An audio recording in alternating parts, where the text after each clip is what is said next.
धुळ्यातील Sakri road येथील स्वामी ठेवराम high school मतदान केंद्र येथे मोठ्या प्रमाणावर कायद्याचे उल्लंघन करताना दिसून आले।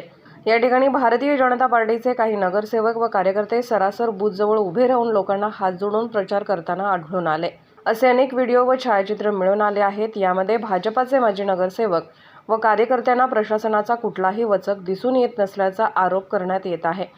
मतदान केंद्राच्या 100 मीटरच्या आत कुठलाही प्रचार करू नये व कुठल्याही पक्षाच्या नगरसेवक व प्रतिनिधी प्रचार करू शकत नाही, जिल्हाधिकारी यांचा आदेश असून देखील असा प्रकार पाहायला मिळाला आहे।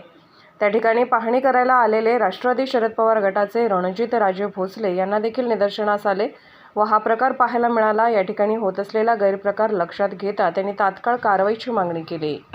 साक्री रोडच्या काही शाळांमध्ये या ठिकाणी स्वामी ठेवराम हायस्कूल असेल, इतर भागामध्ये या ठिकाणी भाजपचे पदाधिकारी आणि नगरसेवक या बूथमध्ये जाऊन प्रचार करतायत, लोकांना हात जोडताय आणि कमळाला मतदान करता अशा पद्धतीचं आवाहन करतायत। हे कायद्याचं उल्लंघन आहे।